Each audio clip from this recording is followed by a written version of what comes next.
Davanagere Dakshina by election ಆಗಬೇಕಾಗಿದೆ. Election ಇನ್ನೂ announce ಆಗಿಲ್ಲ, ಅಭ್ಯರ್ಥಿ ಯಾರು ಅನ್ನೋದು ಕನ್ಫರ್ಮ್ ಆಗಿಲ್ಲ. ಆದ್ರೆ ಮಾತುಗಳು ಹಿಡಿತದಲ್ಲಿ ಇಲ್ಲ ಅನ್ನೋದು. ಅವನು ಯಾರು ನಮ್ಮ ಹತ್ರ ಬಂದು ಹೇಳಕ್ಕೆ? ನಾನು ಅಲ್ಪಸಂಖ್ಯಾತ ನಾಯಕ ಅಂತ ನಂತವ ಇಲ್ಲಂದು ಯಾರು ತಗೋಗಿ ಕೇಳ್ತಾರೆ? ಕೇಳಿದ್ದೀವಿ, ಕೇಳೋದ್ರಲ್ಲಿ ತಪ್ಪೇನಿದೆ? ಕೇಳಲೇಬೇಡ್ದಾ? ಇದು ನಮ್ಮ ಕಾನ್ಸ್ಟಿಟ್ಯೂನ್ಸಿಗಳು. ಅವನು ಯಾರು ಬಂದು ಇಲ್ಲಿ ಮಾತಾಡಕ್ಕೆ? 224 ಕ್ಷೇತ್ರನ ಕಾಂಗ್ರೆಸ್ ಕ್ಷೇತ್ರ ಅದು. ಅವೆಲ್ಲ ಸರಿ ಇರಲ್ಲ, ಅದು ಮಾತಾಡ್ತೇವೆ ಕರೆದಾಗ. ಮಾತಾಡಿಮ್ಮ, ಹಿರಿಯವರಿದ್ದಾರೆ, ನಾಯಕರಿದ್ದಾರೆ, ನನ್ನ ಆತ್ಮೀಯ ಸ್ನೇಹಿತರು ಅವರು. ಅಬ್ದುಲ್ ಜಬ್ಬಾರ್ ಈಗಲ್ಲ, ಇದು 94 ಇಂದ 91 ಹಿಂಗೆ ಮಾಡೋದು, ಇದೇನು ಹೊಸದಲ್ಲ. ಈಗ ಅವ್ರು ಹೇಳಿದವರಿಗೆ ಟಿಕೆಟ್ ಕೊಡಬೇಕು, ಅವ್ರು ಮಾಡಿದವ್ರಿಗೆ ಮಾಡ್ಬೇಕಂತ ಹೇಳಿದ್ರೆ ಇವರಿಗೆ ಗೆಲ್ಸಿದ್ದ ತಪ್ಪ ನಾವು. ನೀವು ಕೇಳಿದ ಪಾಪ ಅವರು ಅವನಿವನಂತ ಬಯಸ್ಕೋತಾರ ಆಯ್ತಲ್ಲ ಸರ್? ಅಲ್ಲ ಅವ್ರಿವ್ರಂತ ಅವ್ರಿವ್ರಲ್ಲ, ಅವನಿವನು ಇವನು ಅಂತ ಹೇಳಿದಾರ್ದು ಅವ್ರದ್ದು ಸ್ವಭಾವ ಅನ್ನೋದು ಎಂಥದಂತ ಹೇಳಿದ್ರೆ ಇಡೀ ಕರ್ನಾಟಕದ ಜನ ನೋಡ್ತಿದ್ದಾರೆ. ಅದಕ್ಕೆ ಭಾಳ ದೊಡ್ಡ ಒಂದು ಇದು ಅನುಭವಿಸ್ಬೇಕಾಗ್ತಿತ್ತು ಅವರು. ಒಬ್ಬನಿಂದ ಊರು ಹಾಳು ಮಾಡೋದು ಬೇಡ. ಅವ್ರು ಒಂದು ಪ್ರೂಫ್ ನಾನು ಏನಾದ್ರು ಹಾಳು ಮಾಡಿ ತೋರಿಸ್ಬಿಟ್ರೆ ನಾನು ರಾಜಕೀಯದಿಂದ ನಿವೃತ್ತಿ ಆಗಿಬಿಡ್ತೇನೆ. ಜಬ್ಬಾರ್ ಒಬ್ಬನೇ ಹೇಳಿರೋದಕ್ಕೆ, ಇನ್ಯಾರು ಹೇಳ್ಯಾರ? ಶಾಮನೂರು ಶಿವಶಂಕರಪ್ಪ ಇರುವಾಗ ಇದು ನನ್ನ ಕೊನೆ ಚುನಾವಣೆ. ಅದಾದ್ಮೇಲೆ ಅಲ್ಪಸಂಖ್ಯಾತರಿಗೆ ನಾನೇ ನಿಲ್ಲಿಸಿ ಗೆಲ್ಸ್ಕೊಂಡು ಬರ್ತೀನಿ ಅಂತ ಹೇಳಿದ್ರಂತೆ. ಅವ್ನು ಬರೋದು ಅವನೊಂದು ಸ್ಟೇಟ್ಮೆಂಟ್ ಕೊಡೋದು, ಇವ್ನು ಬರೋದು ಇವನೊಂದು ಸ್ಟೇಟ್ಮೆಂಟ್ ಕೊಡೋದು. ಏನು ಇವರು 100% ಏನು ಮನೆ ಮಾತಾಡೋದು ಇದು ಒಳ್ಳೇದಲ್ಲ. ಇವ್ರಿಗೆ ಬೆಳವಣಿಗೆಗೂ ಒಳ್ಳೇದಲ್ಲ. ಇದು ನಮ್ನಿ ಏನಾಗೈತಿ ಅಂದ್ರೆ ಜೋಕರ್ಗಳು ಕೆಲಸ ಆದಂಗೆ ಆಗೈತಿ. 140 ಸೀಟ್ ಇವತ್ತು ಗೆಲ್ಲಬೇಕಾದ್ರೆ ಆ ಜಮೀರ್ ಅಹಮದ್ ಖಾನ್ ಸಾಹೇಬರು ಮತ್ತು ಎಲ್ಲ ನಮ್ಮ ಸಮಾಜದ ಮುಖಂಡರುಗಳು ರಾಜ್ಯಾದ್ಯಂತ ಟೂರ್ ಮಾಡಿದ್ದಕ್ಕೆ ನಮ್ಮ ಸಮಾಜ ಒಂದು ಕಡೆ ವೋಟ್ ಮಾಡಿ ಕಾಂಗ್ರೆಸ್ಸನ್ನು ಇವತ್ತು ಅಧಿಕಾರಕ್ಕೆ ಕುಂದಿರಿಸಿದೆ. ಆ ಯಜಮಾನರದ್ದು ಗುಣ ಎಲ್ಲ ಸಮಾಜದವ್ರ ಜೊತೆಗೆ ಅದರಾಗೂ ನನ್ನ ಜೊತೆಗಂತೂ ಅಣ್ಣತಮ್ಮರಲ್ಲ, ಒಂದು ಭಾಳ ದೊಡ್ಡ ಗುಣದಲ್ಲಿ ನನ್ನ ಜೊತೆಗೆ ಇರ್ತಿದ್ರು. ಕೊನೆ ಉಸಿರಿರೋ ತನಕ ನನ್ನ ಜೊತೆಗೆ ಹಂಗೆ ಇದ್ರು. ಮಗನಿಗೆ ಯಾಕೆ ಇಷ್ಟು ಕೋಪ? ಏನು ರೀಸನ್ ಅಂತ ಹೇಳಿದ್ರೆ ಟಿಕೆಟ್ ಕೇಳಿದ್ರೆ ಮತ್ತೆ ವಿರೋಧನೇ ನಾವು ಅಂತ ಕೇಳಬಾರ್ದು. ನೀವು ಯಾರು ಕೇಳಬಾರ್ದು, ನೀವು ಬರೀ ನೀವು ಹಂಗೆ ಸುಮ್ಕಿರ್ಬೇಕು. ನೀವು ಹೋಗಿ ಮಲ್ಲಿಕಾರ್ಜುನ್ ಅವ್ರ ಹತ್ರ ಟಿಕೆಟ್ ಕೇಳಬಹುದಾಗಿತ್ತಲ್ವಾ? ನೀವ್ ಯಾಕೆ ಜಮೀರ್ ಅವ್ರಿಗೆ ಕೇಳಿದ್ರಿ? ಮಲ್ಲಿಕಾರ್ಜುನ್ ಅವ್ರಿಗೆ ಕೇಳಬೇಕು ಅಂತ ಹೇಳಿದ್ರೆ ಅವ್ರ ಹತ್ರ ಅಲ್ಲಿ ಇದೂ ಇರಬೇಕಲ್ಲ, ಕೇಳಿದ್ರೆ ಸ್ಪಂದಿಸುವಂಥ ಒಂದು ಇದು ಇರಬೇಕಲ್ಲ, ಗುಣ. ಅಂದ್ರೆ ಮಲ್ಲಿಕಾರ್ಜುನ್ ಅವರಿಂದ ಸ್ಪಂದನೆ ಸರಿಯಾಗಿ ಬರಲ್ಲ ನಿಮ್ಗೆ? ಒಂದು ಸರ್ತಿನೂ ಬಂದಿಲ್ಲ. ನಾನು ಹೋಗಿ MLC ವಿಚಾರದಾಗ ಒಂದು ಲೆಟರ್ ಕೇಳಿದ್ರೆ, ಇವತ್ತು ನಾನು DCC ಪ್ರೆಸಿಡೆಂಟ್ ಆಗಿ ಲೆಟರ್ ಕೇಳಿದ್ರು ಕೊಟ್ಟಿದ್ದಿಲ್ಲ. ನಿಮ್ಮ ಕಾನ್ಸ್ಟಿಟ್ಯೂನ್ಸಿಯಲ್ಲಿ ಇಷ್ಟು ಗೊಂದಲ ಇಟ್ಕೊಂಡು ಹೆಂಗೆ ಬಿಜೆಪಿ ವಿರುದ್ಧ ಹೋರಾಟ ಮಾಡ್ತೀರಿ? ಇವರಿಗೆ ಗೆಲ್ಸಿದ್ದ ತಪ್ಪ ನಾವು. ಏನ್ ಗೆಲ್ಸಿದ್ದೀರಾ ನೀವು? ಇವ್ರು ಮನೆಯವ್ರ MP ಎಲೆಕ್ಷನ್ ನಿಂತ್ಕೊಂಡ್ರದೇ ಬ್ಯಾಕ್ ಎಲ್ಲಿದೆ ಡೀಟೇಲ್ಸ್? ಇದೆ, ನಮ್ಮ ಹತ್ರ ಇದೆ, ಕೊಡ್ರಿ ಅದು. ಎಲ್ರಿಗೂ ನಮಸ್ಕಾರ. ನೀವು ನೋಡ್ತಾ ಇದ್ದೀರಾ ಸಭೆ ವಿತ್ ಸಭಾ. ದಾವಣಗೆರೆ ದಕ್ಷಿಣ ಬೈ ಎಲೆಕ್ಷನ್ ಆಗಬೇಕಾಗಿದೆ. ಎಲೆಕ್ಷನ್ ಇನ್ನೂ ಅನೌನ್ಸ್ ಆಗಿಲ್ಲ, ಅಭ್ಯರ್ಥಿ ಯಾರು ಅನ್ನೋದು ಕನ್ಫರ್ಮ್ ಆಗಿಲ್ಲ. ಆದ್ರೆ ಮಾತುಗಳು ಹಿಡಿತದಲ್ಲಿ ಇಲ್ಲ ಅನ್ನೋದು ಈಗ ಬರ್ತಾ ಇರುವಂತಹ ರಿಯಾಕ್ಷನ್ಸ್ ಗಳಿಂದ ಗೊತ್ತಾಗ್ತಾ ಇದೆ. ದಾವಣಗೆರೆ ದಕ್ಷಿಣ ಒಂದ್ ಮಾತಿತ್ತು ಆಕ್ಚುಲಿ, ಮಂಡ್ಯ ರಾಜಕೀಯ ಅಂತಂದ್ರೆ ಇಂಡಿಯಾ ತಿರುಗಿ ನೋಡುತ್ತೆ ಅಂತ. ಬಟ್ ಇದು ಬೈ ಎಲೆಕ್ಷನ್. ದಾವಣಗೆರೆ ದಕ್ಷಿಣ ಸದ್ಯಕ್ಕೆ ಮಂಡ್ಯ ತರ ಕಾವು ಪಡ್ಕೊಳ್ತಾ ಇದೆಯಾ ಅಂತ ಅನ್ನಿಸ್ತಾ ಇದೆ. ಸಚಿವ ಮಲ್ಲಿಕಾರ್ಜುನ್ ಅವರ ಮಾತು ನೀವು ಕೇಳಿಸ್ಕೊಂಡಿರಬಹುದು. ಜಮೀರ್ ಅಹಮದ್ ಅವರು ಅಲ್ಲಿ ಕ್ಷೇತ್ರಕ್ಕೆ ಹೋಗಿ ಬಂದಿದ್ದಾರೆ ಅಂತ ಅಂದು, ಅಥವಾ ಅಲ್ಲಿರುವಂತಹ ಸಮುದಾಯದ ಲೀಡರ್ಸ್ ಇವ್ರನ್ನ ಹೋಗಿ ಭೇಟಿ ಮಾಡ್ತಿದ್ದಾರೆ ಅನ್ನುವಂಥ ಕಾರಣಕ್ಕೆ ಏಕವಚನವನ್ನ ಬಳಸಿದ್ದು, ಇದೆಲ್ಲವೂ ಕೂಡ ಸಾಕಷ್ಟು ಚರ್ಚೆಗೆ ಗ್ರಾಸವಾಗ್ತಾ ಇದೆ. ಮತ್ತೆ ಇದು ಎಲ್ಲಾ ಆಡಿಯನ್ಸ್ಗಳಿಗೆ ತಿಳಿಸ್ತಾ ಇರೋದೇನು ಅಂತಂದ್ರೆ ದಾವಣಗೆರೆ ದಕ್ಷಿಣ ಅಷ್ಟೇ ಕಾವು ಪಡ್ಕೊಳ್ತಾ ಇದೆ ಅಂತ. ಹಾಗಾದ್ರೆ ಆಕ್ಚುಲಿ ದಾವಣಗೆರೆ ದಕ್ಷಿಣದಲ್ಲಿ ಏನೆಲ್ಲ ಆಗ್ತಾ ಇದೆ, ಏನ್ ನಡೀತಾ ಇದೆ, ಅಭಿವೃದ್ಧಿ ಬಗ್ಗೆ ಮಾತುಕತೆ ಆಗ್ತಾ ಇದೆಯಾ ಅಥವಾ ಇದೇ ರಾಜಕೀಯ ನಡೀತಾ ಇದೆಯಾ, ಇದ್ರ ಬಗ್ಗೆ ಮಾತನಾಡ್ಸೋಣ ಅಂತಾನೆ ಕಾಂಗ್ರೆಸ್ನ ಹಿರಿಯ ನಾಯಕರು MLC ಜಬ್ಬಾರ್ ಸರ್ ಇದ್ದಾರೆ. ಅವರು ನನಗ್ ಸಿಕ್ಕಿದ್ದಾರೆ, ಅವ್ರನ್ನ ಮಾತಾಡ್ಸೋಣ ಅಂತ ನಾನು ನನ್ನ ಸ್ಟುಡಿಯೋಗೆ ಇನ್ವೈಟ್ ಮಾಡಿದ್ದೀನಿ. ನಮಸ್ಕಾರ ಸರ್. ನಮಸ್ಕಾರ. ಕಾರ್ಯಕ್ರಮಕ್ಕೆ ಸ್ವಾಗತ. Thank you. ಹೇಗಿದ್ದೀರಿ? ಚೆನ್ನಾಗಿದ್ದೀನಿ. 2-3 ದಿನ ಆಯ್ತು. ಇಡೀ ರಾಜ್ಯದಲ್ಲಿ ನಿಮ್ಮ ಡಿಸ್ಟ್ರಿಕ್ಟ್ದೇ ಸುದ್ದಿ, ನಿಮ್ಮ ಡಿಸ್ಟ್ರಿಕ್ಟ್ ಅನ್ನೋದಕ್ಕಿಂತ ನಿಮ್ಮ ಕ್ಷೇತ್ರದ್ದೇ ಸುದ್ದಿ. ಏನೇನಾಗ್ತಿದೆ? ನಮ್ಮ ಜಿಲ್ಲೆ ಯಾಕದು ಸುದ್ದಿ ಆಗ್ತಾ ಇದೆ ಅಂದರೆ, ರಾಜ್ಯಕ್ಕೆ ಸೆಂಟ್ರ್ ಆಗಿರತಕ್ಕಂಥ ನಮ್ಮ ಜಿಲ್ಲೆ, ಅದಕ್ಕೆ ಅದು ಈಗ ಎಲೆಕ್ಷನ್ನು ಇಷ್ಟು ದಿನ ಆರಾಮಾಗಿ ಜನ ಕೇಳ್ಕೊತಾ ಇದ್ರು. ಈಗ ಹೊಸದಾಗಿ ಈಗ ಕಾವು ಯಾಕೆ ಪಡೆದಿದೆ ಅಂತ ಹೇಳಿದರೆ, ಅಲ್ಪಸಂಖ್ಯಾತರಲ್ಲಿ ಟಿಕೆಟ್ ಕೇಳ್ತಾ ಇದೀವಿ ಅಂಥೇಳಿ ಅಲ್ಲಿ ಕಾವು ಜಾಸ್ತಿ ಆಗಿದೆ. ತಪ್ಪೇನಿದೆ? ತಪ್ಪೇನಂತೆಲ್ಲ, ನಾವು ನಮ್ಮ ಯಜಮಾನರು ನಮ್ಮ ಅಣ್ಣರ ಇದ್ದಂಗೆ, ನಾನು ಶಿವಶಂಕರಪ್ಪನವರು 30 ವರ್ಷ ನಾನು ಯೂತ್ ಕಾಂಗ್ರೆಸ್ ಮೂಮೆಂಟಿಂದ ಹಿಡಿದು ಡಿಸ್ಟಿಕ್ ಕಾಂಗ್ರೆಸ್ ಪ್ರೆಸಿಡೆಂಟ್ ಆಗೋ ತನಕನೂ 97 ನಮ್ಮ ಹೊಸ ಜಿಲ್ಲೆ ಆಗಿದ್ದು ದಾವಣಗೆರೆ. ಅದಕ್ಕಿಂತ ಹಿಂದೆ ಚಿತ್ರದುರ್ಗ ಜಿಲ್ಲೆದಾಗಿದ್ವಿ ನಾವು. ಆವಾಗ ಡಿಸ್ಟ್ರಿಕ್ಟ್ ಪ್ರೆಸಿಡೆಂಟ್ ಆಗೋ ತನಕನೂ ನಾನು ನಮ್ಮ ಅಣ್ಣರ ಶಿವಶಂಕರಪ್ಪ ಅಣ್ಣರ ಜೊತೆಗೆ ನಾನು ಆ್ಯಸ್ ಎ ಬ್ರದರ್ ಆಗಿ ಇದ್ದೆ. ಅಣ್ಣ ತಮ್ಮಂದ್ರ ತರ ಇದ್ರಿ. ಅಣ್ಣ ತಮ್ಮರಾಗಿ ನಾವು ಇದ್ವಿ ಜೊತೆಗೆ. ಎಲ್ಲಿವರೆಗೆ ಇದ್ವಿ ಅಂತ ಹೇಳಿದ್ರೆ ಮೊನ್ನೆ 23ನೇ ಎಲೆಕ್ಷನ್ ತನಕನೂ ನಾನು ಅವರು ಅದೇ ನಮ್ಮನೆ ಜೊತೆಗೆ ಇದ್ವಿ. ಓಕೆ. ಆಕಸ್ಮಿಕವಾಗಿ ಅವರು ಇದು ಆದಮೇಲೆ ನಾನು ನಮ್ಮ ಒಂದು ಕ್ಷೇತ್ರ ಅದು ನಾನು ಹಿಂದಿಂದನೂ ಕೇಳ್ತಾ ಇದ್ದೆ, ಇಲ್ಲ ಈ ಸರ್ತಿ ಬಿಡೋಣ ನಮ್ಮ ಯಜಮಾನರಿದ್ದಾರೆ, ಅವ್ರು ಮಾಡಲಿ ನಮ್ಮ ಕೆಲಸನ, ನಾವು ಮಾಡೋ ಕೆಲಸ ಅವರೇ ಮಾಡ್ತಿದ್ದಾರೆ ಅಂತ ನಾವು ಬಿಟ್ಕೊಂತ ಬಂದ್ವಿ. ಆದರೆ ಅವರು ಸಹಿತ ನಮಗೆ ಒಂದು ಸರ್ತಿ ಹೇಳಿದರು, ಭಾಳ ಜನರ ಹತ್ರ ಮಾತಾಡಿದ್ದಾರೆ, ಆಯ್ತಪ್ಪ ಇದನ್ನೊಂದು ಕೊನೆ ಚುನಾವಣೆ ಅಂತ ಹೇಳಿದರು. ಅದಾದಮೇಲೆ ಅಣ್ಣಂದು ಜಾಗ ಖಾಲಿ ಆದಮೇಲೆ ಅವ್ರ ನೆಕ್ಸ್ಟ್ ಅವ್ರ ತಮ್ಮನಿಗೆ ಬರಬೇಕಂತ ನಾನು ಆ ವಿಚಾರ ಇಟ್ಕೊಂಡು ನಮಗೆ ಇವರೆಲ್ಲ ನಿಂತ್ಕೊಂಡು ಗೆಲ್ಲಿಸ್ತಾರೆ ಇವರ ಮಕ್ಕಳು ಅಂತ ಹೇಳಿ ತಿಳ್ಕೊಂಡಿದ್ದೆ. ಅದು ಬಿಟ್ಟು ನಾನು ಕೇಳ್ತಾ ಇದ್ದೀನಿ ಸೀಟ್ ಅಂತ ಹೇಳಿ. ಅಬ್ದುಲ್ ಜಬ್ಬರ್ ಈಗಲ್ಲ, ಇದು 94 ಇಂದ 91 ಹಿಂಗೆ ಮಾಡೋದು, ಇದೇನು ಹೊಸದಲ್ಲ. ಜಬ್ಬರ್ ಒಬ್ಬನ ಹೇಳಿರೋದಷ್ಟೇ, ಇನ್ಯಾರು ಹೇಳ್ಯಾರ. ಅವ್ರ ಮಗನಿಗೆ ತರುವಂಥ ಪ್ರಯತ್ನ ಮಾಡ್ತಿದ್ದಾರೆ ಅಂತ ಸುದ್ದಿ ಬಂದಿದೆ. ಅದ್ರ ಮಗನಿಗೆ ಸುದ್ದಿ ಅವ್ರಿಗೆ ನಾನು ಕೇಳಿದ ಮೇಲೆ ನಾನು ಏನು ರಿಯಾಕ್ಷನ್ ಏನು ಹೇಳಿಲ್ಲ. ಪಾರ್ಟಿ ಟಿಕೆಟ್ ಕೊಡೋದು ಹೈಕಮಾಂಡಿಗೆ ಬಿಟ್ಟಿದ್ದು, ನಮ್ಮ KPCC ನಮ್ಮ ಮುಖ್ಯಮಂತ್ರಿಗೆ ಬಿಟ್ಟಿದ್ದು. ನಾನು ಅಲ್ಪಸಂಖ್ಯಾತ ನಾಯಕ ಅಂತ ನಂತವ ಇಲ್ಲಂದು ಯಾರು ಹೋಗಿ ಕೇಳ್ತಾರೆ? ಕೇಳಿದ್ದೀವಿ, ಕೇಳೋದ್ರಲ್ಲಿ ತಪ್ಪೇನಿದೆ? ಕೇಳಲೇಬೇಡ್ದ?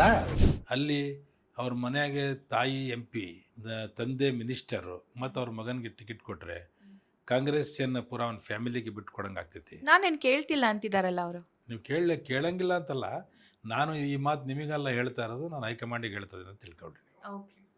ಹೈಕಮಾಂಡಿಗೆ ಹೇಳ್ತದೇನೆ ಅದು ತಿಳ್ಕೊಳ್ಳಿ. ಹೈಕಮಾಂಡು ಮತ್ತು ರಾಜ್ಯ ನಾಯಕರುಗಳಿಗೆ ಇದು ಮಾತು ತಿಳಿಸ್ತಾ ಇದ್ದೀನಿ ಅಂತ ನಾನು ತಿಳ್ಕೊಳ್ಳಿ ನೀವು. ಆ ಒಂದು ವಿಚಾರವಾಗಿ ನಾನು ಫಸ್ಟ್ ಪ್ರೆಸ್ ಕಾನ್ಫರೆನ್ಸ್ ಮಾಡಿದಾಗಿಂದನೂ ಇದೇ ಸುದ್ದಿ ಭಾಳ ಬಿಸಿಯಾಗಿ ನಡೀತಾ ಇದೆ. ನನಗೆ ಮಾತ್ರ ಇಡೀ ನಮ್ಮ ದಾವಣಗೆರೆ ಸೌತ್ನಲ್ಲಿರೋಂಥ ಎಲ್ಲ ಸಮಾಜದ ಬಾಂಧವರು ನನ್ನ ಹತ್ರ ಬಂದು ನೀವು ನಿಂತ್ಕೋಬೇಕಂತ ನನಗೆ ಪ್ರೆಸರು ಹಾಕಿದ್ದಾರೆ. ಅದರಲ್ಲಿ ಪಂಚಮಶಾಲಿ ಲಿಂಗಾಯತರು ಮತ್ತು ಬಂಜಿಗ ಲಿಂಗಾಯತರು, ಕುರುಬರು ಸಮಾಜದವರು, ST ಸಮಾಜದವರು, SCಗಳು ಎಲ್ಲ ಸಮಾಜದವರು ಇಲ್ಲಿವರೆಗೆ ಮುಖ್ಯಮಂತ್ರಿಯವ್ರ ಹತ್ರನೂ ಪಂಚಮಶಾಲಿ ಸಮಾಜದ ಎಲ್ಲ ಮುಖಂಡರುಗಳು ಸ್ವಾಮಿ ಜೊತೆಗೆ ಬಂದಿದ್ದರು. ಅವರೆಲ್ಲರೂ ಮುಖ್ಯಮಂತ್ರಿಯವ್ರಿಗೂ ಭೇಟಿ ಆಗಿದ್ರು. ಮತ್ತು ಕುರುಬರು ಸಮಾಜದವರು ಬಂದಿದ್ದರು, ಭೇಟಿಯಾಗಿದ್ದರು. ನನಗೆ 3 ವರ್ಷ, ಇನ್ನೂ 2.5 ವರ್ಷ ನಂದು MLC ಇದೆ. ನನಗೇನು ಇವ್ರು ಯಾರೂ ಏನೂ ಮಾಡಿಲ್ಲ. ನನ್ನ ಒಂದು ಸೀನಿಯಾರಿಟಿ ಪ್ರಕಾರ ನನ್ನ ಹೈಕಮಾಂಡ್ ನನಗೆ ತಿಳಿದು ನನಗೆ ಅಧ್ಯಕ್ಷರು ಮಾಡಿದ್ದು ಹೈಕಮಾಂಡೇ, ನನಗೆ ಮುಂದೆ MLC ಮಾಡಿರೋದು ನನಗೆ ಹೈಕಮಾಂಡೇ. ಅದ್ರಾಗ ಎರಡನೇ ವಿಚಾರನೇ ಇಲ್ಲ. ಇವರಾಗಲಿ ಮಲ್ಲಿಕಾರ್ಜುನ್ ಆಗಲಿ ಇವರಾಗಲಿ ಯಾರೂ ನನಗೆ ಅಧ್ಯಕ್ಷರು ಮಾಡಿಲ್ಲ, ನನಗೆ MLCನೂ ಮಾಡಿಲ್ಲ. ನನಗೆ ಮಾಡಿದ್ದ ಹೈಕಮಾಂಡ್. ಅದೇ ಪ್ರಕಾರ ನನಗೆ ಸಿಕ್ಕಂಥ ಅವಕಾಶದಲ್ಲಿ ನನಗೆ ಎಲ್ಲೆಲ್ಲಿ ನಾನು ಮಾಡಬೇಕು, ರಾಜ್ಯಾದ್ಯಂತ ನನ್ನ ಸಮಾಜದವರು, ಹಿಂದುಳಿದ ವರ್ಗದವರು, ಬ್ಯಾಕ್ವರ್ಡ್ ಕ್ಲಾಸ್ನವರು ಯಾರ್ಯಾರು ನನ್ನ ಹತ್ರ ಕೆಲಸಕ್ಕೆ ಬಂದಿರ್ತಾರೆ ಎಲ್ಲರದ್ದು ಕೆಲಸ ನಾನು ಮನಸ್ಸು ಪೂರ್ವಕವಾಗಿ ನಮ್ಮರಂತ ತಿಳ್ಕೊಂಡು ನಾನು ಮಾಡಿದ್ದೀನಿ. ಅದರ ಪ್ರಕಾರ ನನ್ನ ಜಿಲ್ಲೆಯಲ್ಲಿ ಅನೇಕ ಕೆಲಸ ಮಾಡಿದ್ದೀನಿ. ಅದಕ್ಕೆ ನಮ್ಮ ಎಲ್ಲ ಸಮಾಜದವರು ನನ್ನ ಹಿಂದೆ ಜೊತೆಗಿದ್ದಾರೆ. ಅಂದ್ರೆ ನೀವು ಹೇಳ್ತಾ ಇರೋದು ಅಣ್ಣ ತಮ್ಮನ ಕತೆ. ಅಂದ್ರೆ ನೀವು ತಮ್ಮ ಅಣ್ಣನ್ನ ಸಪೋರ್ಟ್ ಮಾಡ್ಕೊಂಡ್ ಬಂದ್ರಿ, ಆಮೇಲೆ ಅಣ್ಣ ನನ್ನ ಮಗನಿಗೆ ಸಪೋರ್ಟ್ ಮಾಡಿ ಅಂತಂದ್ರಿ, ಎಲ್ಲರೂ ತಮ್ಮಂದ್ರು ಸೇರ್ಕೊಂಡು ತಮ್ಮಂಗೂ ಸಪೋರ್ಟ್ ಮಾಡಿದ್ರಿ, ಸಾರಿ ಮಗನಿಗೂ ಸಪೋರ್ಟ್ ಮಾಡಿದ್ರಿ. ಈಗ ಮೊಮ್ಮಗನಿಗೂ ಸಪೋರ್ಟ್ ಬೇಕು ಅಂತ ಕೇಳ್ತಿದ್ದಾರೆ. ನಾವು ತಮ್ಮಂದ್ರು ಕಾಣಿಸ್ತಿಲ್ವಾ ಅಂತ ನಿಮ್ಮ ಪ್ರಶ್ನೆನ ಅವ್ರು ಅದು ಕೇಳಿದ್ರೆ ಅದು ನಾನೇ ನಂಗೆ ಕೇಳ್ತಾ ಇಲ್ಲಲ್ಲ, ಮನ್ಯಾಗೇನು ದುಡಿಯೋರು ಯಾರು ಇರಲಿ ಅಂತ ಹಿಂಗೆ ಹೇಳ್ತಾರೆ. ಅಲ್ಲಿ ನಮ್ಮ ಸಮಾಜದ ಸ್ವಲ್ಪ ಜನ ಮುಖಂಡರಿಗೆ ಹಿಡಿದು ಅವ್ರ ಜೊತೆಗೆ ಇದು ಸಭೆಗಳಿಗೆ ಅಲ್ಲಿ ಇಲ್ಲಿ ಕಳಿಸ್ತಾರೆ. ನಮಗೇನು ಅಭ್ಯಂತರ ಇಲ್ಲ, ಬರಲಿ ಹೋಗಲಿ, ಎಲ್ಲ ಕಡೆನೂ ಆಕಸ್ಮಿಕ ಸಿಕ್ಕರೂ ನಾವೇನೂ ಮಾಡೋಕ್ಕಾಗಂಗಿಲ್ಲ. ಆದರೆ ನಾವು ಕೇಳಿದ್ದೆ ತಪ್ಪಾಯ್ತಾ? ನಮ್ಮ ಪಾಪ ಮುಖಂಡರು ನಮ್ಮ ಜಮೀರ್ ಅಹಮದ್ ಖಾನ್ ಸಾಹೇಬರು ಒಂದು ಸರ್ತಿ ಜಗಳೂರಿಗೆ ಬಂದಾಗ ಎಲ್ಲ ಪ್ರೆಸ್ನವ್ರಿಗೆ ಕೇಳ್ತಾರೆ, ಅಲ್ಪಸಂಖ್ಯಾತರಿಗೆ ಟಿಕೆಟ್ ಕೇಳ್ತಾ ಇದ್ದೀರಾ ದಾವಣಗೆರೆ ಸೌತಿಗೆ ಅಂತ. ಹೌದು, ನಾವು ಕೇಳ್ತಾ ಇದ್ದೀವಿ, ಈಗಿಂದಲ್ಲ ಅದು. ಆ ಕ್ಷೇತ್ರ 30 ವರ್ಷದಿಂದನೂ ಅಲ್ಪಸಂಖ್ಯಾತರಿಗೆ ಕೊಡ್ರಿ, ಯಾಕಂದರೆ ಅಲ್ಲಿ ನಮ್ಮ ಸಮಾಜ ಜಾಸ್ತಿ ಇದೆ ಅಂತ ಬೇಡಿಕೆ ಅವಾಗಿಂದನೂ ಇದೆ.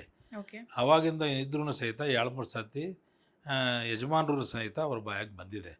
ಇಲ್ಲ ಇದು ಅಲ್ಪಸಂಖ್ಯಾತರಿಗೆ ನೆಕ್ಸ್ಟ್ ಟೈಮ್ ನಾವು ಗೆಲ್ಲಿಸ್ಬೇಕು ಮಾಡಬೇಕು ಅಂತ ಬಂದಿದೆ. ನೀವು ಕೊಡಿಸ್ಬೇಕು ಅಂತ ಬಂದು ಕೇಳಿದ್ದಾರೆ. ನಾನು ಅಲ್ಪಸಂಖ್ಯಾತ ನಾಯಕ ಅಂತ ನಂತವೆಲ್ಲ ಯಾರು ಹೋಗಿ ಕೇಳ್ತಾರೆ? ಕೇಳಿದ್ದೀವಿ, ಕೇಳೋದ್ರಲ್ಲಿ ತಪ್ಪೇನಿದೆ? ಕೇಳಲೇಬೇಡ್ದಾ? ಅಲ್ಲ ಸರ್, ನೀವು ನನ್ನ ಲಾಸ್ಟ್ ಇಂಟರ್ವ್ಯೂವಲ್ಲಿ ಹೇಳಿದ್ರಿ ಒಂದು ಮಾತು, ಶ್ಯಾಮ್ನೂರವರು ತಾತನವರು ಅಂದರೆ ದೊಡ್ಡವರು ಫ್ಲೈಟ್ ತೊಗೊಂಡಿರ್ತಾರೆ, ಆ ಫ್ಲೈಟಲ್ಲಿ ಮೊದಲಿಗೆ ಹತ್ಸಿದ್ದೆ ನನ್ನ ಅಂತ ಅಂದು. ಸೊ ಮತ್ತೊಬ್ರು ಅವ್ರ ಮಗ ನೋಡಿದ್ರೆ 91, 94ಇಂದನೇ ಊರು ಹಾಳು ಮಾಡ್ತಿದ್ದೀರಾ ನೀವು ಅಂತ ಅಂತಿದ್ದಾರೆ. ಏನು ಕತೆ ಇದು? ಯಾರು ಹೇಳಿದ್ ನಿಜ ಹಾಗಾದರೆ? ಫಸ್ಟ್ ಆಫ್ ಆಲ್ ಯಜಮಾನ್ರಿಗೂ ಮಲ್ಲಿಕಾರ್ಜುನ್ಗೂ ಕಂಪೇರ್ ಮಾಡೋದು ಸರಿಯಲ್ಲ. ಯಜಮಾನರು ಅಂದರೆ ಭಾಳ ನಿಜವಾಗ್ಲೂ ಪೂರ ನಮ್ಮ ಕರ್ನಾಟಕನೇ ಅವ್ರ ಬಗ್ಗೆ ಒಂದು ನಮ್ಮನೆ ಹೆಮ್ಮೆ ಇದೆ ನಮಗೆ ಅಂಥ ಯಜಮಾನ್ರವರು. ಅವ್ರು ಎಂಥ ಯಜಮಾನ್ರು ಅಂತೇಳಿದರೆ, ಫಸ್ಟ್ ಫ್ಲೈಟ್ ಪರ್ಚೇಸ್ ಮಾಡಿದಾಗ ಜಬ್ಬಾರಿಗೆ ಹುಡುಕಿ ಕರ್ಕೊಂಬಂದು ಅಲ್ಲಿ ಫಸ್ಟ್ ನನಗೆ ಹತ್ಸಿದ್ರು ಅಲ್ಲಿ. ಅದ್ರಾಗೆ ಅದು ಹತ್ಸಿದ ಮೇಲೆ ಆ ದಿವಸ ನೆಕ್ಸ್ಟ್ ಡೇ ಕಂಪ್ಲೀಟಾಗಿ ಎಲ್ಲ ಪ್ರೆಸ್ನಾಗೂ ನನ್ನದೇ ಫೋಟೋ ಬಂದುಬಿಡ್ತು. ನನಗೆ ನಕ್ಕಂತ ನಾನು ಎಲ್ಲರೂ ಕುಂತ ಇರ್ಬೇಕಾದ್ರೆ ವೆಸ್ಟ್ ಎಂಡ್ ಹೋಟ್ಲಾಗ, ಏನಪ್ಪ 14 ಕೋಟಿ ನಾನು ಕೊಟ್ಟೆ, ನೀನು ಪೇಪರಲ್ಲಿ ನೀನು ಬಂದಿಯಲ್ಲ ಅಂತ ಅಂದರು. ಅಲ್ಲ ಸರ್, ಬಲಿಯಾದರೂ ನಾನೇ ಆಗ್ತಿದ್ನಲ್ಲ ಅಂತ ನಂಗೆ ನಕ್ಷಾಟಿ ಮಾಡಿದ್ದೀನಿ. ಆ ಯಜಮಾನ್ರದ್ದು ಗುಣ ಎಲ್ಲ ಸಮಾಜದವ್ರ ಜೊತೆಗೆ, ಅದರಾಗೂ ನನ್ನ ಜೊತೆಗಂತೂ ಅಣ್ಣ ತಮ್ಮರಲ್ಲ, ಒಂದು ಭಾಳ ದೊಡ್ಡ ಗುಣದಲ್ಲಿ ನನ್ನ ಜೊತೆಗೆ ಇರ್ತಿದ್ರು ಅವರು. ಕೊನೆವರೆಗೂ ಹಂಗೆ ಇದ್ರ ನನ್ನ ಜೊತೆಗೆ ಎಲ್ಲೆಲ್ಲೂ ಬಿಟ್ಟು ನನಗೆ ಹೋಗ್ತಿದ್ದಿಲ್ಲ. ಕೊನೆಯ ಉಸಿರಿರೋ ತನಕ ನನ್ನ ಜೊತೆಗೆ ಹಂಗೆ ಇದ್ರು ಅವರು. ನಾನು ಅವ್ರ ಬಗ್ಗೆ ನನಗೆ ಅಪಾರವಾದ ಒಂದು ಇದು ಇತ್ತು ನನ್ನ ಮೇಲೆ. ಮಗನಿಗೆ ಯಾಕೆ ಇಷ್ಟು ಕೋಪ? ಮಗನಿಗೆ ಯಾಕೆ ಕೋಪ ಅಂತ ಹೇಳಿದರೆ, ನಾನು ಆದಮೇಲೆ ಇವತ್ತು ಇವ್ರು ಕೇಳ್ತಾರೆ ಅಂತ ಹೇಳಿ ತಿಳ್ಕೊಂಡು ಆವಾಗಿಂದನೇ ನನ್ನ ಬಗ್ಗೆ ವಿರೋಧ ಶುರು ಮಾಡಿದರು. 94ನಿಂದ ನಮ್ಮ ಮಧ್ಯೆ ದಾವಣಗೆರೆ ಹಾಳು ಮಾಡಿಬಿಟ್ಟ. ಅವ್ರು ಒಂದು ಪ್ರೂಫ್ ನಾನು ಏನಾರು ಹಾಳು ಮಾಡಿ ತೋರಿಸ್ಬಿಟ್ರೆ ನಾನು ರಾಜಕೀಯದಿಂದ ನಿವೃತ್ತಿ ಆಗಿಬಿಡ್ತೀನಿ. ನಾನು ಮಾಡಿರೋ ಕೆಲಸ ಒಂದೊಂದು ನಮ್ಮ ಸಮಾಜದವರು ಹೇಳಿದ್ದಾರೆ ಎಲ್ಲ ಕಡೆನೂ, ನಾನು ಏನೇನು ಮಾಡಿದ್ದೀನಿ ಅಂತ. ನಾನು ಹೇಳಿಲ್ಲ. ನಾನು ಎಲ್ಲಿವರೆಗೆ ನಾನು ಎಷ್ಟೋ ನನ್ನ ಅಂದಾಜು ಒಂದು 25-30 ರೋಡ್ಗಳು ನಾನು ಮಾಡಿಸಿರ್ಬೋದು. ಒಂದು ಪೂಜೆ ಫಂಕ್ಷನ್ಗೆ ಹೋಗಿಲ್ಲ ನಾನು. MLC ಆಗಿ ಮಾಡ್ಬೋದು ಅದನ್ನ? ಅಲ್ಲ, ನಮಗೆ ಗ್ರಾಂಟ್ ಕೊಟ್ಟಿರ್ತಾರೆ. ಮಾಡಿದ್ದೀರಾ ಅದನ್ನ? ಮಾಡಿದ್ದೀನಿ, ಎಲ್ಲ ಕಡೆನೂ ಮಾಡಿದ್ದೀನಿ. ನಂಗೆ ದಾಖಲೆ ಸಿಗುತ್ತಾ? ಅದೆಲ್ಲ ಕಡೆ ಇದೆ, ಮತ್ತು ಎಲ್ಲ ಟಿವಿಯಾಗೂ ಬರ್ತಾ ಇದೆ, ಎಲ್ಲ ಕಡೆನೂ ತೋರಿಸ್ತಿದ್ದಾರೆ. ಅದು ಅವ್ರಿಗೆಲ್ಲ ಹಿಡಿಸ್ತಾ ಇಲ್ಲ, ಹಿಂಗಾಗ್ತಾ ಇದೆ. ನಾನು ಎಲ್ಲೆಲ್ಲಿ ಬರೀ ದಾವಣಗೆರೆ ಸೌತಿಗೆ ಮಾಡಿಲ್ಲ. ನಾನು ಎಲೆಕ್ಷನ್ ಎತ್ಕೋಬೇಕಾದ ಉದ್ದೇಶದಿಂದ ಮಾಡಿದ್ದಿಲ್ಲ. ಅದು ಜನ ರಾತ್ರಿಯೆಲ್ಲ ಮಳೆ ಪಳೆ ಬಂದುಬಿಟ್ರೆ ಬಿದ್ದು ಸ್ಕೂಟ್ರಾಗಿ ಬಿದ್ದು ಸಾಯ್ತಾ ಇದ್ರು. ಮಸೂದಿಗಳಿಗೆ ಇದಕ್ಕೆ ದೇವಸ್ಥಾನಗಳಿಗೆ ಹೋಗೋರೆಲ್ಲರೂ, ನಮಗೆ ರೋಡ್ ಇಲ್ಲ ಸರ್, ರಾತ್ರಿ ಎದ್ದು ಹೋಗೋಕ್ಕಾಗಿಲ್ಲ ಸರ್, ಮಕ್ಕಳಕ್ಕಾಗಿಲ್ಲ ಸರ್, ಸ್ಕೂಟ್ರ್ ಹೋಗಂಗಿಲ್ಲ, ಕಾರು ಹೋಗಂಗಿಲ್ಲ ಅಂತ ನನ್ನ ಹತ್ರ ಬಂದು ಅಪ್ಲಿಕೇಶನ್ ಕೊಡೋರು. ನನ್ನ ಕೈಯಿಂದ ಯಾವಾಗ ಆಗ್ತಿದ್ದೆ ಅವಾಗ ನಾನು ಮಾಡ್ತಿದ್ದೆ. कि हमको इसे सहूलत करके दें, तो उन्होंने हमारी बात पर लब्बक कहते हुए यहाँ पर एक सीमेंट का रोड, बहुत अच्छा रोड बना कर दिया है हमको. चलने फिरने में बहुत आसानी हुई. ಬಹಳ ಒಳ್ಳೇದಾಗಿದೆ. ಜಬ್ಬರ್ ಸಾಹೇಬ್ರು ಆ ಕಡೆ ರೋಡ್ ಈ ಕಡೆ ರೋಡ್ ಎಲ್ಲ ಮಾಡಿಸಿದ್ದಾರೆ. ಬಿಸ್ನೆಸ್ ಗೆ ಚೆನ್ನಾಗಿದೆ. ಆ ರೋಡ್ ಮಾಡಕ್ಕಿಂತ ಮುಂಚೆ ಇಲ್ಲೆಲ್ಲ ನೀರ್ ಬಂದು ಕೆಸರು, ಯಾವಾಗ ರೋಡ್ ಡೆವಲಪ್ಮೆಂಟ್ ಆಯ್ತು ಅವಾಗ ನಮಗೆ ದುಡ್ಡು ಚೆನ್ನಾಗಿತ್ತು.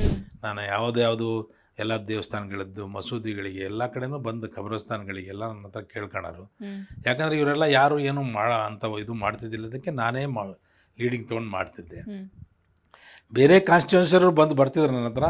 ನಾನು ಅವ್ರ ಭಾಗದ MLAಗಳಿಗೆ ಹಿಡಿದು ನಾನು ಅಲ್ಲಿ ಕಡೆಯಿಂದ ಕೆಲಸ ಮಾಡಿಸ್ತಿದ್ದೆ. ನಾನು ಅದ್ರ ಜೊತೆಗಿದ್ದು ಆ ಸಮಾಜದ ಎಲ್ಲ ಕೆಲಸ ಮಾಡ್ತಿದ್ದೆ. ಅವ್ರಿಗೂ ಇವ್ರಿಗೆ ಏನು ವ್ಯತ್ಯಾಸ ಅಂತ ಹೇಳಿದರೆ, ಅವರೆಲ್ಲರಿಗೂ ತೊಗೊಂಡು ಹೋಗ್ತಿದ್ರು. ಇವ್ರದ್ದು ಹಂಗಲ್ಲ.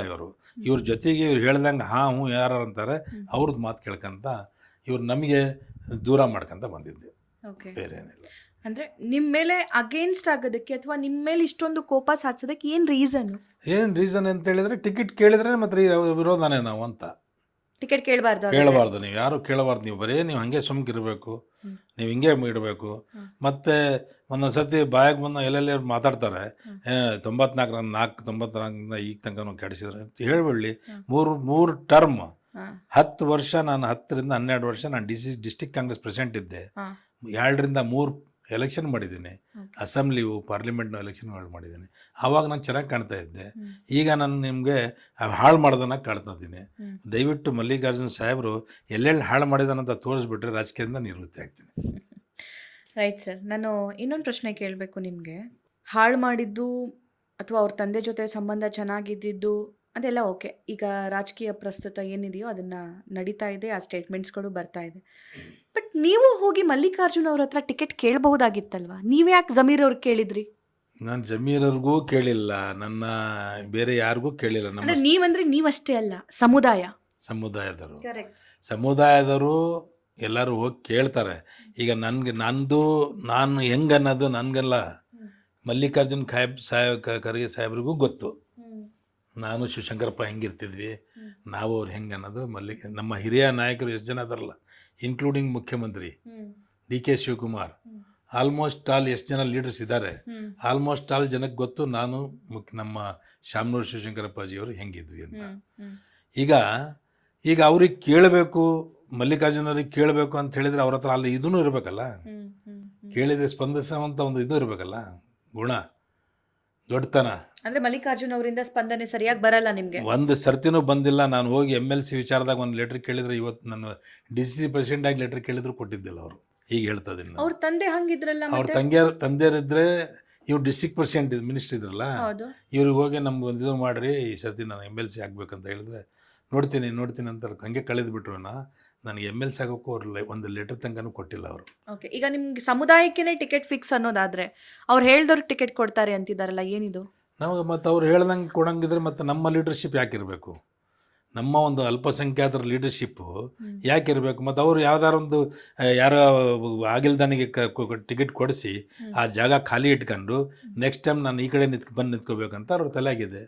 ಆ ಒಂದು ಪ್ಲಾನ್ ಹಾಕೊಂಡು ಮಾಡಕತ್ತಾರೆ. ಯಾರಿಗೆ ಗೊತ್ತಾಗಂಗಿಲ್ಲ, ಇದು ಎಲ್ಲರಿಗೂ ಗೊತ್ತಾಗ್ತದೆ. ಆಕ್ಚುಲಿ ಬೈ ಎಲೆಕ್ಷನ್ ಟೈಮಲ್ಲಿ ಕಾಂಗ್ರೆಸ್ ವರ್ಸಸ್ BJP ಅನ್ನೋದು ಪ್ರತಿ ಸಲನೂ ಅಥವಾ ಎಲೆಕ್ಷನ್ ಟೈಮಲ್ಲೂ ನೋಡ್ತೀವಿ. ಬಟ್ ಇಲ್ಲಿ ಪಕ್ಷದಲ್ಲೇ ಒಬ್ಬ ಸಚಿವ ಇನ್ನೊಬ್ಬ ಸಚಿವರ ವಿರುದ್ಧ ಏಕವಚನದಲ್ಲಿ ಮಾತಾಡೋದು ಅಥವಾ ಅಲ್ಲಿರೋ ಲೋಕಲ್ ಲೀಡರ್ಸ್ಗಳಿಗೆ ಹೀಗೆ ಮಾಡೋದು, ಒಂದೇ ಪಕ್ಷದಲ್ಲಿ ಇಷ್ಟೆಲ್ಲ ಗೊಂದಲ ಯಾಕೆ ಸರ್? ಹೆಂಗೆ ಗೆಲ್ತೀರಿ ನೀವು? ಭಾಳ ದೊಡ್ಡ ಒಂದು ಇದು ಸಮಸ್ಯೆ ಅಂತ ಹೇಳಿದರೆ, ನಮ್ಮ ಸಮಾಜದ ಒಂದು ಮುಖಂಡನಿಗೆ ಈ ಅವನು ಇವನು ಅಂತ ಮಾತಾಡಿರೋದು ನಮ್ಮ ಒಂದು ಕೋಟಿ ಇರೋವಂಥ ಸಮಾಜಕ್ಕೆ ಭಾಳ ದುಃಖ ಆಗಿದೆ. ಅವ್ನು ಯಾರು ನಮ್ಮ ಹತ್ರ ಬಂದು ಹೇಳಕ್ಕೆ? ಇದು ನಮ್ಮ ಕಾನ್ಸ್ಟಿಟ್ಯೂನ್ಸಿಗಳು, ಅವ್ನು ಯಾರು ಬಂದು ಇಲ್ಲಿ ಮಾತಾಡೋಕ್ಕೆ? ಅವೆಲ್ಲ ಸರಿ ಇರಲ್ಲ, ಅದು ಮಾತಾಡ್ತೇವೆ ಕರೆದಾಗ. ಇಡೀ ಸಮಾಜ ಇದ್ರ ಬಗ್ಗೆ ಇದು ಹೆಂಗೆ ಹೇಳಿದ್ರು ಅವರು ಹೆಂಗೆ ಹೇಳಿದರು ಅಂತಲೇ ಹೇಳ್ತಿದ್ದಾರೆ. ಎಲ್ಲ ಕಡೆನೂ ರಿಯಾಕ್ಷನ್ಗಳೂ ಸ್ಟಾರ್ಟ್ ಆಗಿದೆ ಆವಾಗಲೇ. ಈ ನಮ್ಮನ್ನು ಮಾತಾಡಬಾರ್ದು, ಯಾರಾಗಲಿ, ಇವರಾಗಲಿ ಅವರಾಗಲಿ. ನಿನ್ನೆ ನಮ್ಮ ಜಮೀರ್ ಅಹಮದ್ ಸಾಹೇಬ್ರ ಸ್ಟೇಟ್ಮೆಂಟ್ ಅವ್ರಿಗೆ ಕೇಳಿದರು ಪ್ರಶ್ನರು, ಅವರೆಷ್ಟು ನ್ಯಾಯ ನೀತಿಯಾಗಿ ಚೆನ್ನಾಗಿ ಮಾತಾಡಿದರು. ನಾನು ಯಾಕೆ ಕೇಳಬಾರ್ದು? 224 ಕ್ಷೇತ್ರನೂ IACCಗೆ ಸಂಬಂಧಪಟ್ಟ ಕ್ಷೇತ್ರ, ಅದು ಅವ್ರಿಗೆ ನನ್ನದೇ ಸಂಬಂಧ. ನಾನು ಚಾಮರಾಜಪೇಟೆ ಅವ್ರು ಬೇಕಾದ್ರೆ ಬಂದು ನಿಂತ್ಕೊಳ್ಳಿ, ನಾನು ಬಿಟ್ಟು ನನಗೆ ನನ್ನ ಸಂಬಂಧ ಕ್ಷೇತ್ರ ಅಲ್ಲ ಅದು. 224 ಕ್ಷೇತ್ರನೂ AICCಗೆ ಸಂಬಂಧಪಟ್ಟಿದ್ದು. ಅವ್ರು ಯಾರಿಗೆ ಹೇಳ್ತಾರೋ ನಿಂತ್ಕೊಂತೀವಿ ಅಂತ ಹೇಳಿದ್ದಾರೆ. ಅದಕ್ಕೆ ನಾನು ಹೇಳೋದೇನಂತ ಹೇಳಿದ್ರೆ, ಈಗ ಅವರು ಹೇಳಿದವ್ರಿಗೆ ಟಿಕೆಟ್ ಕೊಡಬೇಕು, ಅವ್ರು ಮಾಡಿದವ್ರಿಗೆ ಮಾಡ್ಬೇಕಂತ ಹೇಳಿದ್ರೆ ಇವರಿಗೆ ಗೆಲ್ಸಿದ್ದ ತಪ್ಪ. ನಾವು ಏನ್ ಗೆಲ್ಸಿದ್ದೀರಾ ನೀವು? ಏನ್ ಮಾಡಿದ್ದೀರಾ? ಯಾವ ರಿಸಲ್ಟ್ ಇದೆ? ಹೋದ್ ಸರ್ತಿ ಪಾರ್ಲಿಮೆಂಟ್ನಲ್ಲಿ ಇವ್ರ ಕ್ಷೇತ್ರದಾಗೆ 25,000 ಇವ್ರ ಮನೆಯವ್ರ MP ಎಲೆಕ್ಷನ್ ನಿಂತ್ಕೊಂಡ್ರದೇ ಬ್ಯಾಕ್ ಇದೆ. ಎಲ್ಲಿದೆ ಡೀಟೇಲ್ಸ್? ಇದೆ, ನಮ್ಮ ಹತ್ರ ಇದೆ, ಕೊಡ್ರಿ. ಅದು ನಮ್ಮ ಹತ್ರ ಡೀಟೇಲ್ ಇದೆ. 25,000 ಇವ್ರ ಕ್ಷೇತ್ರದಾಗೆ ಅಲ್ಲಿ ಬ್ಯಾಕ್ ಇದೆ. ಮತ್ತೆ 21,000 ದಾವಣಗೆರೆ ಸೌತ್ನಲ್ಲಿ ನಾವು ಲೀಡಿಂಗ್ ಕೊಟ್ಟಿದ್ದೀವಿ ಇವ್ರ ಕ್ಷೇತ್ರಕ್ಕೆ, ಇವ್ರ ಮನೆಯವರ ಒಂದು ಎಲೆಕ್ಷನ್ಗೋಸ್ಕರ. ಪ್ಲಸ್ಸು ಹೋದ್ ಸರ್ತಿ ಇದು ಪಾರ್ಲಿಮೆಂಟ್ ಕ್ಷೇತ್ರದ ಇದು ಟೋಟಲ್ ರಿಸಲ್ಟ್ ಇದು.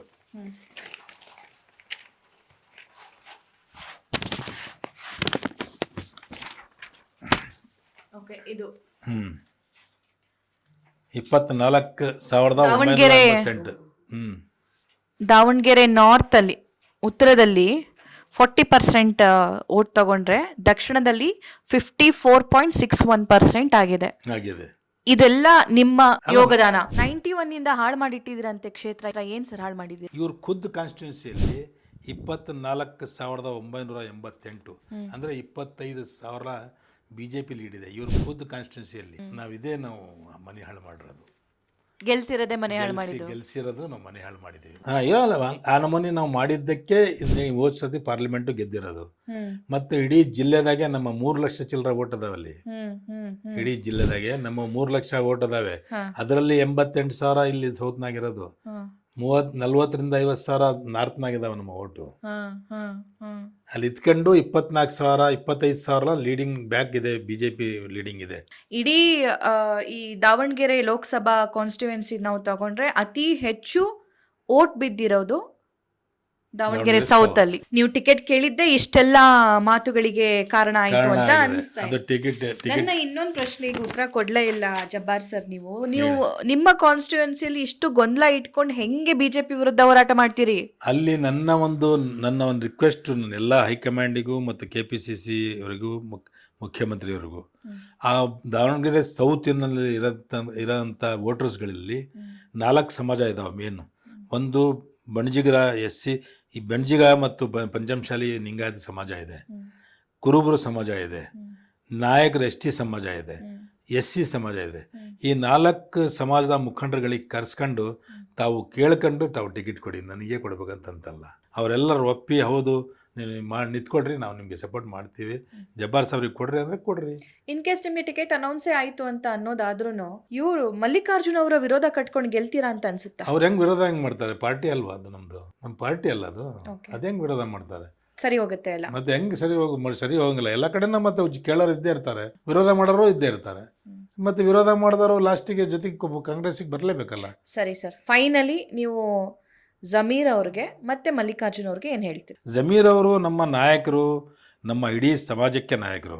ಅವರು ಯಾರೇ ಕೇಳಿದ್ರು ಸಹಿತ ಅವ್ರು ಕೇಳೋದ್ರಲ್ಲಿ ತಪ್ಪೇನಿಲ್ಲ. ನಮ್ಮ ಹೆಸರು ತಗೊಂಡು ಅವ್ರು ಎಲ್ಲಿ ಕೇಳಿಲ್ಲ. ಆದರೂ ನಮ್ಮ ಅಲ್ಪಸಂಖ್ಯಾತರಿಗೆ ಕೊಡಬೇಕಂತ ಕೇಳಿದ್ರಲ್ಲಿ ಒಂದು ಪೈಸದ್ದು ತಪ್ಪಿಲ್ಲ. ಇವನು ಯಾರು ನಮ್ಮ ಕ್ಷೇತ್ರಕ್ಕೆ ಬಂದು ಮಾತಾಡೋಕ್ಕೆ ಅಂತ ಹೇಳಿರೋದು ಇವ್ರದ್ದು ತಪ್ಪದು. ಅವ್ನು ಯಾರು ನಮ್ಮ ಹತ್ರ ಬಂದು ಹೇಳಕ್ಕೆ? ಇದು ನಮ್ಮ ಕಾನ್ಸ್ಟಿಟ್ಯೂನ್ಸಿಗಳು, ಅವ್ನು ಯಾರು ಬಂದು ಇಲ್ಲಿ ಮಾತಾಡೋಕ್ಕೆ? ಅವೆಲ್ಲ ಸರಿ ಇರಲ್ಲ, ಅದು ಮಾತಾಡ್ತೇವೆ ಕರೆದಾಗ. ನಾನು ಅಲ್ಪಸಂಖ್ಯಾತ ನಾಯಕ ಅಂತ ನಂತವಿಲ್ಲಂದು ಯಾರು ಹೋಗಿ ಕೇಳ್ತಾರೆ? ಕೇಳಿದ್ದೀವಿ, ಕೇಳೋದ್ರಲ್ಲಿ ತಪ್ಪೇನಿದೆ? ಕೇಳಲೇಬೇಡ್ದಾ? ಶಾಮನೂರು ಶಿವಶಂಕರಪ್ಪ ಇರುವಾಗ ಇದು ನನ್ನ ಕೊನೆ ಚುನಾವಣೆ, ಅದಾದಮೇಲೆ ಅಲ್ಪಸಂಖ್ಯಾತರಿಗೆ ನಾನೇ ನಿಲ್ಲಿಸಿ ಗೆಲ್ಸ್ಕೊಂಡು ಬರ್ತೀನಿ ಅಂತ ಹೇಳಿದ್ದೆ. ಇವರು 100% ಏನು ಮನೆ ಮಾತಾಡೋದು ಇದು ಒಳ್ಳೇದಲ್ಲ. ಇವ್ರಿಗೆ ಬೆಳವಣಿಗೆಗೂ ಒಳ್ಳೇದಲ್ಲ. ರೈಟ್ ಸರ್, ಇನ್ನೇನಾದರೂ ಹೇಳಕ್ಕಿದೆಯಾ? ಏನಿಲ್ಲ, ಹಿಂಗೆ ಈ ನಮ್ಮ ನಡೀತಾ ಇದೆ. ಮಿಸ್ ಇದು ಮಾಡಬಾರ್ದು.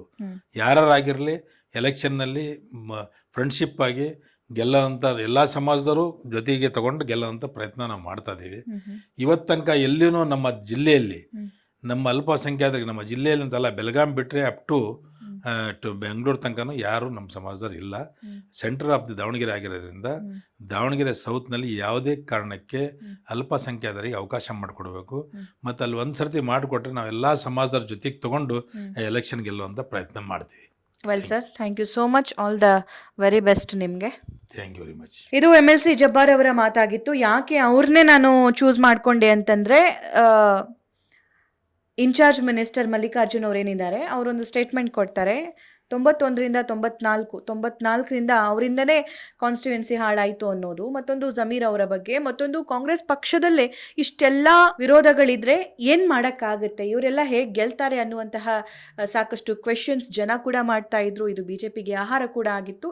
ಅದಕ್ಕೋಸ್ಕರ ಈ ಕ್ಲಾರಿಫಿಕೇಶನ್. ನಿಮಗೆ ಈ ಕ್ಲಾರಿಫಿಕೇಶನ್ ಬಗ್ಗೆ ಅಥವಾ ಈ ಒಂದು ಮಾತುಕತೆ ಬಗ್ಗೆ ನಿಮ್ಮ ಅಭಿಪ್ರಾಯ ಏನಿದೆ ಅನ್ನೋದನ್ನು ಕಾಮೆಂಟ್ ಬಾಕ್ಸಲ್ಲಿ ತಿಳಿಸಿ ಅಂತ ಹೇಳ್ತಾ ನಾನು ಹೋಗಿ ಬರ್ತೀನಿ. ನಮಸ್ಕಾರ.